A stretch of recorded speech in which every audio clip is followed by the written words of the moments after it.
Hope you are good. तो initially तो ये वीडियो काफ़ी होली के दिन ही आने वाली थी, लेकिन मेरे को भी रंग लगा हुआ था और ऑफिस का भी काफ़ी सारा काम था, तो थोड़ी लेट हो गई। तो होप आपने भी काफ़ी अच्छे से होली खेली और आपकी होली अच्छी गई हो। और मैं आपके लिए काफ़ी एक होली की हॉन्टेड स्टोरी लेके आ गया हूँ, जिसको सुन के आपको डर भी लगेगा और मज़ा भी आएगा सुनने के बाद। तो ये कहानी है इंडिया के छोटे से गाँव की, जहाँ पे होली काफ़ी धूमधाम से खेली जाती थी और काफ़ी उत्साह होता था होली का। एक रात पहले होलिका को जलाया जाता था, फिर होली के दिन पूरा गाँव सारे मिलके होली खेलते थे, मिठाइयाँ बांटते थे एक दूसरे में और काफ़ी खुशी मनाते थे। लेकिन एक रात ऐसा कुछ हुआ जिसकी वजह से एक अफवाह फैल गई और अफवाह की वजह से ही कुछ बच्चे जो उस अफवाह को झूठ मान के उसको मिथ को बस्ट करने के लिए गए थे, उनके साथ ऐसा कुछ हुआ कि जिसके बाद से होली वहाँ पे एक हॉन्टेड फेस्टिवल हो गया और वो काफ़ी डर का माहौल हो जाता है वहाँ पे होली के आसपास। तो एक कहानी है कविता की। कविता जो जिसकी नई शादी हुई थी उस गाँव में, और वो अपने पति के साथ रहा करती थी, लेकिन उसका पति काफ़ी दारू पी के उसको मारा करता था और काफ़ी अत्याचार करता था उस पर। और एक रात क्या होता है कि उस कविता की होली वाले दिन ही लाश पाई जाती है उसके जो कुआं रहता है उनके गांव में, उसके पास। तो गांव वाले देखते हैं तो काफ़ी मतलब दुख मनाया जाता है और उसका क्रियाक्रम कर देते हैं। लेकिन और वो जो आदमी होता है वो भाग जाता है, जो उसका पति होता है वो रातों रात गाँव छोड़ के भाग जाता है। तो उसके बाद से जो उसकी आत्मा है कविता की, कहा जाता है कि वो वहाँ पे भटकने लग जाती है और अपने रिवेंज के लिए अपने जो भी उसके साथ हुआ, क्योंकि गाँव में भी सबको बताती थी कि ऐसा ऐसा होता है, अपने घर वालों को भी बताती थी। लेकिन जब वो मार रहा होता है उसका पति, तो गाँव वाला भी कोई बचाने नहीं आता था, ना उसके घर वालों ने कुछ किया। तो वो एक रिवेंजफुल सोल बन के वहाँ पे भटकने लग गई और काफ़ी लोगों ने कविता की ऐसे शैडो को और एक औरत को जिसके मुंह पे रंग लगा हुआ है और कपड़े थोड़े बहुत फटे हुए हैं, उसको काफ़ी देखने का दावा किया।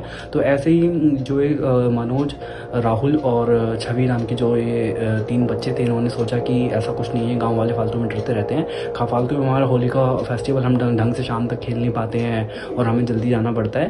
तो ये मिथ बस्ट करने के लिए प्लान बनाते हैं कि हम होली वाले दिन उस जो कुआं है जहाँ पे उसकी लाश पाई गई थी वहाँ पे जाएंगे और वहाँ पे स्टे करेंगे और ये मिथ बस्ट कर देंगे और वहाँ पे मज़े भी करेंगे, काफ़ी खेलेंगे कूदेंगे, वहाँ पे कोई आता वाता भी नहीं है। तो वो ऐसे ही होली वाले दिन वहाँ पे चले जाते हैं और जैसे ही वो जाते हैं तो उन्हें वहाँ पे अजीब सा एक साइलेंस और अजीब सी वाइब महसूस होती है, जिसको देख के उनको थोड़ा तो डर लगता है। लेकिन वो आगे जाते हैं और जैसे वो कुएं में झांकते हैं उनको एक डार्क रेड कलर का पानी दिखता है कुएं में। जो कुएं का जो पानी का रंग होता है वो डार्क रेड होता है। इसको देख के वो तो डर जाते हैं और जैसे ही वो डर जाते हैं उनके कान में एक आवाज़ आती है, होली है, ऐसे करके उनके कान में एक विस्पर्स आते हैं। वो डर जाते हैं, इधर उधर भागने लगते हैं। लेकिन तभी जो कविता की आत्मा होती है वो एक एक करके सबको पोजेस करने लग जाती है और जैसे ही वो एक को पोजेस करती है तो वो आपस में वो कलर लगाने लग जाती है दूसरे को।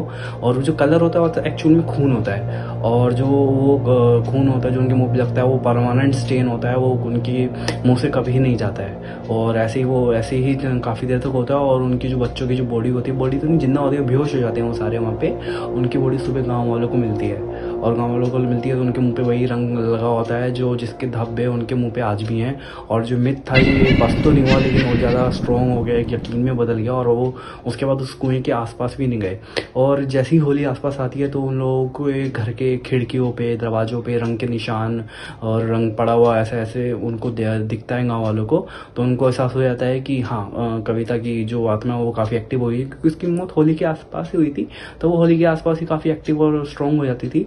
तो इसी वजह से होली जो है एक हॉन्टेड फेस्टिवल हो गया उस गाँव का। तो ये थी छोटी सी कहानी, होप आपको अच्छी लगी। और जो सीरीज चल रही है हमारी 10 स्टेट्स 10 हॉरर स्टोरीज, उसका भी अगला पार्ट काफ़ी जल्दी आने वाला है और आपके पास कोई सजेशन है कोई स्टेट का तो आप मेरे को कमेंट में बता सकते हैं। Thank you for watching, comments में बताइए कैसी लगी ये वीडियो और thank you, please subscribe if you want. Thank you.